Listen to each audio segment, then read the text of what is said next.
Google Doc. I've already clicked live, so could you start the music, please? Professional as always. I know. Wait. Hello, viewers. Welcome to the Website 101 podcast. It's our lunch bites. Yay. We do it on the first and third Wednesday of every month.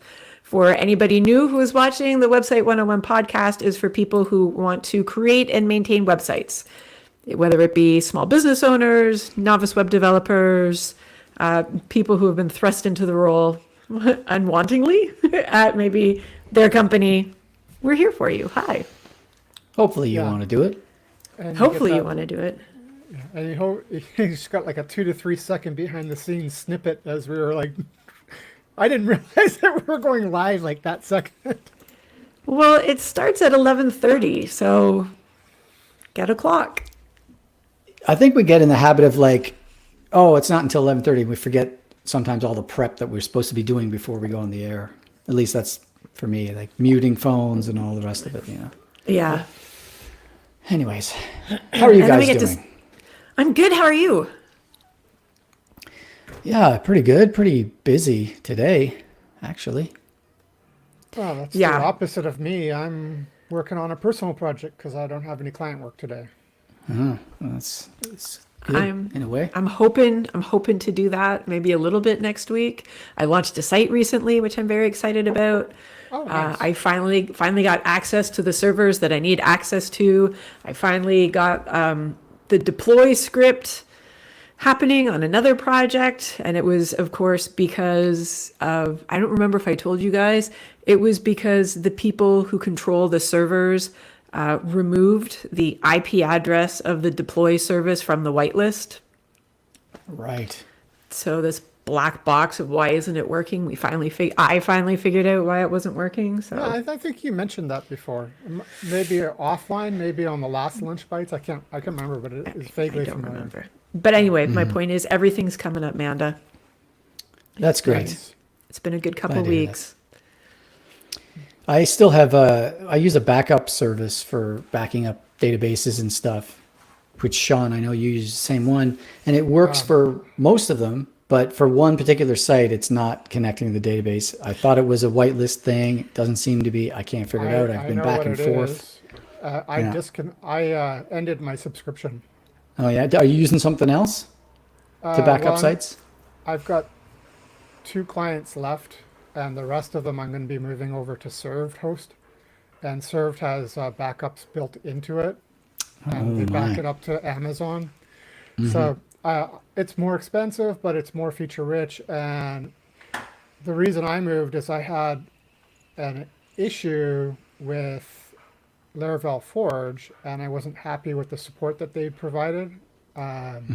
Actually ended up having to hire somebody else to solve the problem. You were hosting them yourself on your own. Yeah, in any case, there's nothing wrong with Forge, but I had a bad experience, and also I kind of want to move away from managing my own client hosting. So going forward, all clients, they purchase it, and I'm happy to go in and do the day-to-day stuff. But if something goes south, I don't want to be the guy. I mean, I can be the guy that is interpreting or working between you and the host.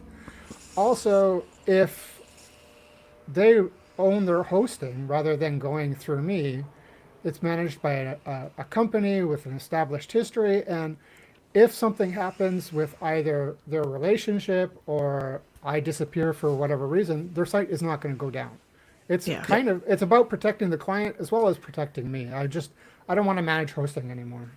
Yeah. Well, also, I find that I have to tell a lot of clients, probably because they don't understand the minute, the differences between the different roles. I'm a developer. I'm not a designer. I'm not a project manager. I'm not a server administrator. I write code. That's it. It's exactly that. I am a developer, but some of the job adjacent things, I have some knowledge. So I do have some knowledge about hosting and DevOps, but it's not my specialty. And I have just enough knowledge to do the day-to-day tasks, not to fix and then to something screw up when it anything explodes. big. Yes. I'm not there to fix anything if something explodes, Yeah. goes south.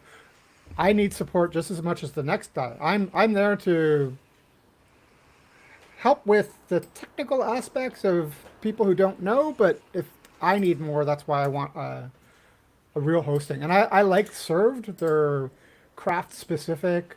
There's a couple of little things that are done a little different that you might not be used to, but comes with a staging domain baked right in, ways to migrate data and images from one environment to the other. There's so many good things about it, and the support outstanding. So hey, I'm not getting paid by them.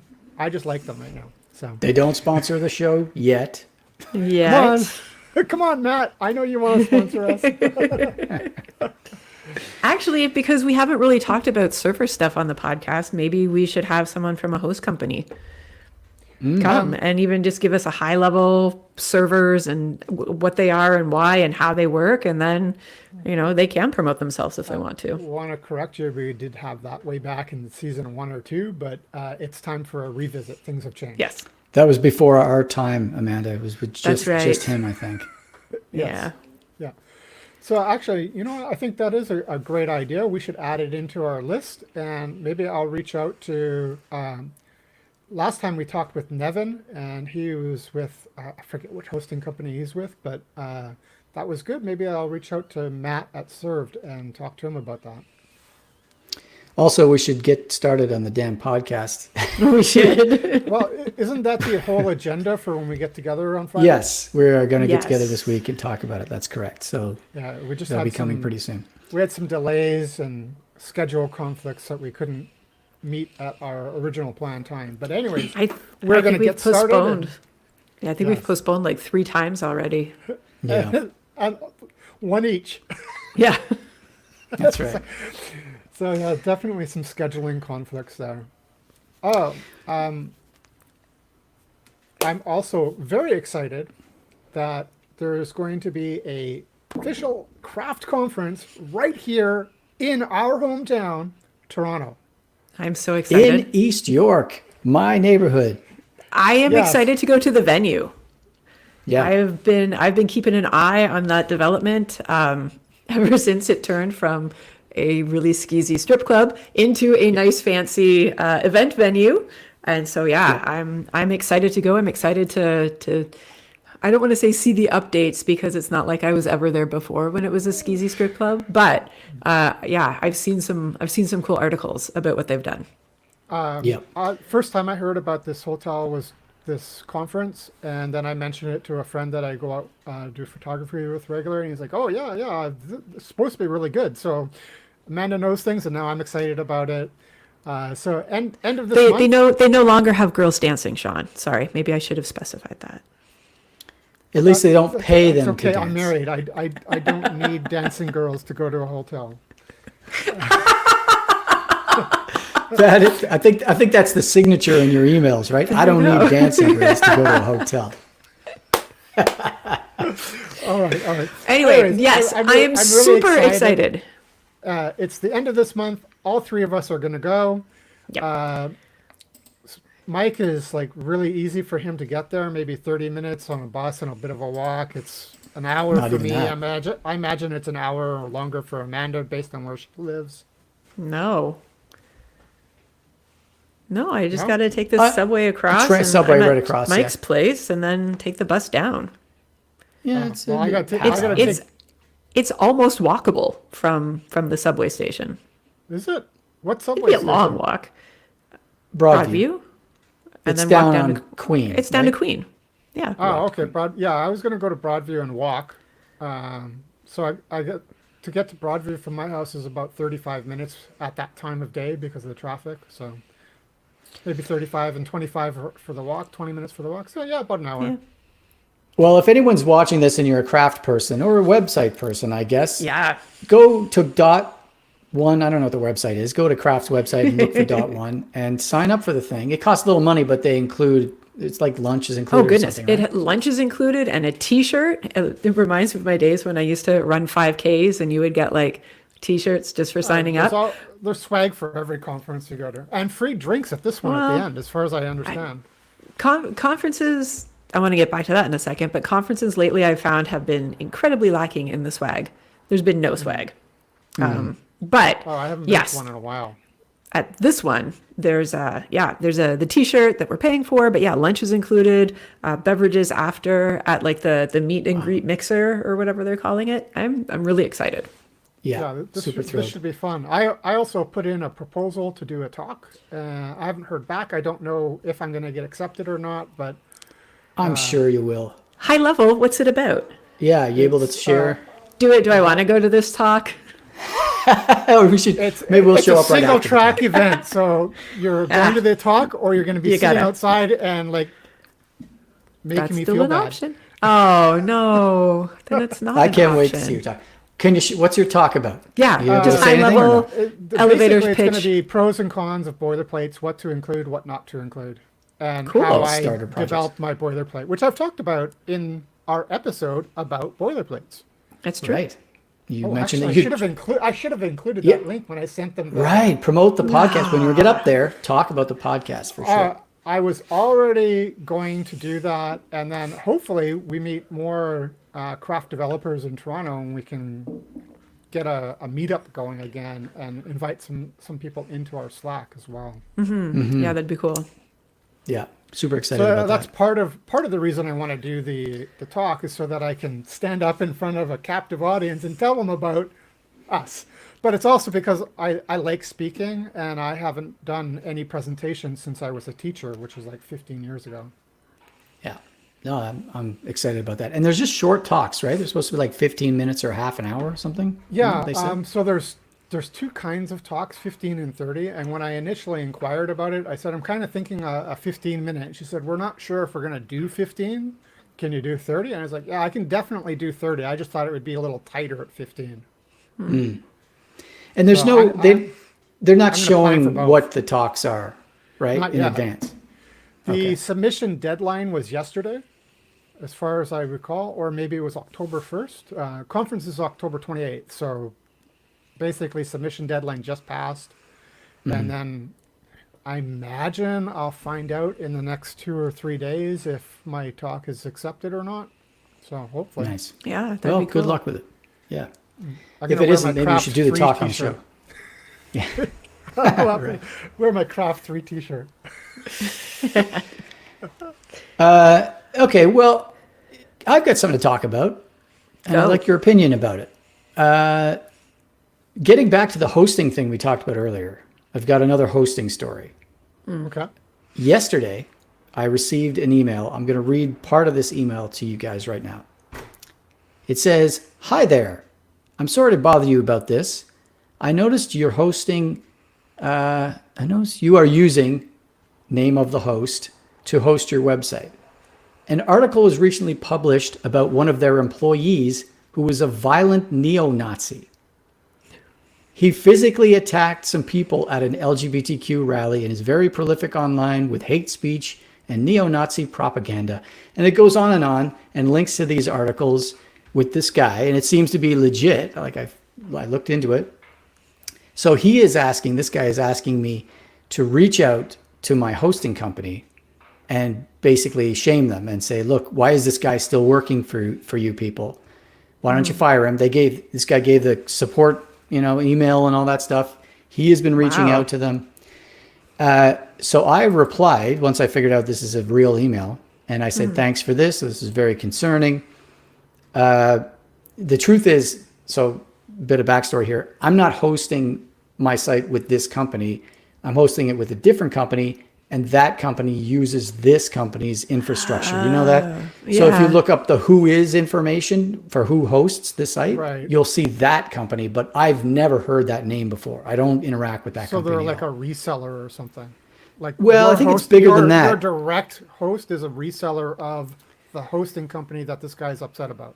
Yeah, except it's not reseller like it's a guy. Like my hosting company is like a very big company, and this is an even bigger company that they sort of use. Yeah. There's apparently tens of thousands of companies that they host, according to this guy. Anyway, so I wrote back and I said, first of all, who are you? Like he gave me his name, but that I don't know how he's associated with any of this. And also, how did you locate me? Which he told me he found me through like a reverse host. He's tracking down people who are hosted by this company and trying to get them to help, right? Well, he's really Committed. focused on the time to track down and approach Yeah. people about this. So, and now he has replied, but I just got the reply, so I didn't fully read it yet, so I won't go into any depth there. But he basically, well, he didn't really say who he is, so I'm gonna have to repeat that question because I'm super curious about like what's your agenda here. You know, I mean, I hate Nazis too, but it's like you just came out of the blue. Isn't that the baseline? I hate Nazis. Isn't that really like the bare minimum? And this is my question for you. Now, given that this appears to be true, there is a guy who's a violent Nazi who goes to rallies, beats people up, all that stuff, is employed currently by the company that owns my hosting company. Yeah. Yeah. What would you do? Would you do any of this? Would you write the host? Would you change hosts? Because by the way, it's not just my site, it's my site. And also I've hosted a couple of client sites. Sorry, I've recommended that they get their hosting on that and they have. Right. So some of my clients are hosted on there too. What would you guys do in light of this? Just curious.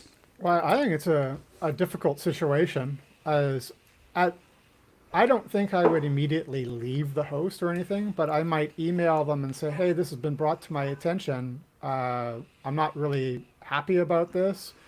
Yeah. What are you going to do about it? And wait for an answer. And maybe if I'm not satisfied with the answer, I would probably look for a new host to recommend new clients or projects. And I do have a new host that I now recommend. And with this is an old site. Existing clients, depending on what I know, and I don't know anything that you said, I might look at saying, hey, let's migrate hosts or ask the client themselves.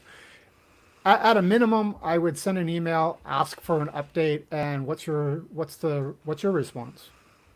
I wouldn't immediately say, you guys suck, and I'm leaving if you don't do something about it. I just like, hey, this has been brought to my attention. Are you aware of it? What's going on? Yeah, that sounds good. Amanda? Yeah, Amanda, any thoughts? I agree with pretty much everything Sean said. Contact your host company, somebody, and tell them everything. Somebody contacted me, shared all this information about your umbrella company. This is not cool. And yeah, like you said, you have already, and then if the company that you're using replies or does not reply or doesn't do anything, I mean, at that point you can decide steps moving forward. But the thing that kills me is that you then have to do extra due diligence and research, either picking a new host company or recommending a new host company that doesn't also use this umbrella I didn't even company. think about that. That is a And I did check. So currently, okay, so this host that's hosting and my site. you can check the company, but there's no way you can check all of the employees at that company. You know, like that's. I mean, I bet very few of them are violent neo-Nazis, but there's probably a lot of people who have a lot of, opinions that you can't expect everyone to have the same opinion as you. I'm not excusing Nazis at all. That is completely unacceptable. No, and the guy shouldn't have a job. This guy's point is he's trying to get all these guys fired, right? To say what you're saying about different opinions. Yeah, people are going to have different opinions. You're going to have different political leanings, whatever. That should not affect anything. But when we're talking about neo-Nazis, which is or Nazis in general, it's a global purge or scourge on society. Yeah. Not everybody who's reasonable can agree that Nazis are bad and should not be supported. Like you said, it's the baseline. It's even owning Nazi memorabilia in Germany is illegal. You can't do anything related to it. I can't believe it's still allowed even here in North America. So I have a sidebar question. What is the difference between a Nazi and a neo-Nazi? One is new and one is old. All right. Basically, I don't know. Okay. You're just I would say the shoveling same. shit. Sure. Okay. Yeah. I had to play a joke with Neo, right? So I'm a little concerned that when I reach out, I'm not concerned, but this is what I predict will happen is since so I'll reach out to the big company and I'll say, hey, I heard about this. Shame on you. This guy shouldn't be working there. I don't know what that's going to do. I'll also reach out to my hosting company, which is under them. I suspect they are going to say, we're not employing that guy. Yeah, he's not an employee of ours. We just use, and kind of dodge it that way. I mean, we'll find out, but I do have, go ahead, Sean. I was just going to say that's what I would expect, that your direct hosting company is going to say, hey, we're aware of it. We're bringing it to the attention of if they are our parent, and then it's the parent, assuming they're getting hit by various other people under them, is going to say, oh, we're aware of it, and we're looking into it, or we're aware of it, and he's been fired, or we're aware of it, and we don't really care. Those are basically the three different things that will happen. They would never admit that. Yeah, they're not going to say that. They wouldn't say we don't really care, but you know what? Yeah. What I'm saying is it would be implied. Yeah. We're going to ignore it. So yeah, and then again, like Sean also said, beyond contacting, I would have just contacted your host company. So the fact that you're willing to contact their parent company, that's awesome. Good job. I mean, he gives the contact info. That's why. I guess it's just a matter of he's making it that's easy. cool. That's his job. The guy who reached out to you, it's his job to make it easy for you to go. And the fact that you have already decided before this even happened that you would be referring clients to a different host company. That's cool. Yep. I agree with that. Are you going to, and I'm not saying you should or shouldn't, I'm just asking out of curiosity, are you going to move your site from that host? And are you going to contact your client? Are you still in contact with your clients that are on that host? And if you are you going to contact them? Yeah, well, this is another question. So my own site, I already had plans to move my site off of this and onto Forge, DigitalOcean, just because it's just my site and whatever. So I'm already planning that. I am in touch with a client that's still on this company's site. I don't know that I would, I don't know. I don't know what I should do about, should I tell the client, hey, by the way, an employee of the parent company of the company that your site is hosted on is this guy. Would you, I could ask them, hey, do you feel like you want to move off? I can help you move off of this host, I wouldn't be surprised if the guy who contacted you contacts your client, because he doesn't know that you're managing your client. He's going to reverse search and find out that they're hosted there. Right. That's right. Yeah. You know what? I guess it mostly depends on what the site is that your client has, what your client's environment is. If they are socially conscious, then I think maybe definitely contact them. Because that's one of the arguments this guy is putting is that he says, according to our research, we have reason to believe that this guy is putting, pro-Nazi type sites on the platform because he's in charge of it, right? Or not in charge of it, but he's high up there. He can covertly put a Nazi site up where otherwise it might be taken down, right? And also he has access to client information. So if someone does have, a very progressive site or something, maybe he'll accidentally shut it down, or I don't know what he would do, you know what I mean? But they're claiming that his position gives him, power in this capacity that he shouldn't have. Yeah. I think if you're still in contact with your clients, I think that you should, even just an FYI, I got this information. I was going to move my site off of them anyway, before I even received this. I wanted to make you aware of the situation. If you have any questions or needs in the futures with your website development, please let me know. And then that way it's kind of open-ended and up especially to them. if they do track them down and reach out to them directly. And then, because if they say, hey, Mike, I found out about this, what do you think? And I don't want to be like, oh yeah, I got that too. I just didn't mention exactly. it, I didn't mention it, but I did leave that host company. So whatever. One thing I would add is, before you talk to your clients about it, is I would wait to get a response from the hosting company so that you can come back with, hey, this is what they said, or this is what they didn't say. Yeah. Not sure. Wait 1 or 2 days for a response and then reach out. Okay, well, me and Amanda are Oh, a little bit different on this, but I think either way is good. Yeah. But that's what I would do. Just so I'm not with even all the information. Yeah, I'm not even like angrily against what you were suggesting, Sean. I just think It's that just not for you. Yeah.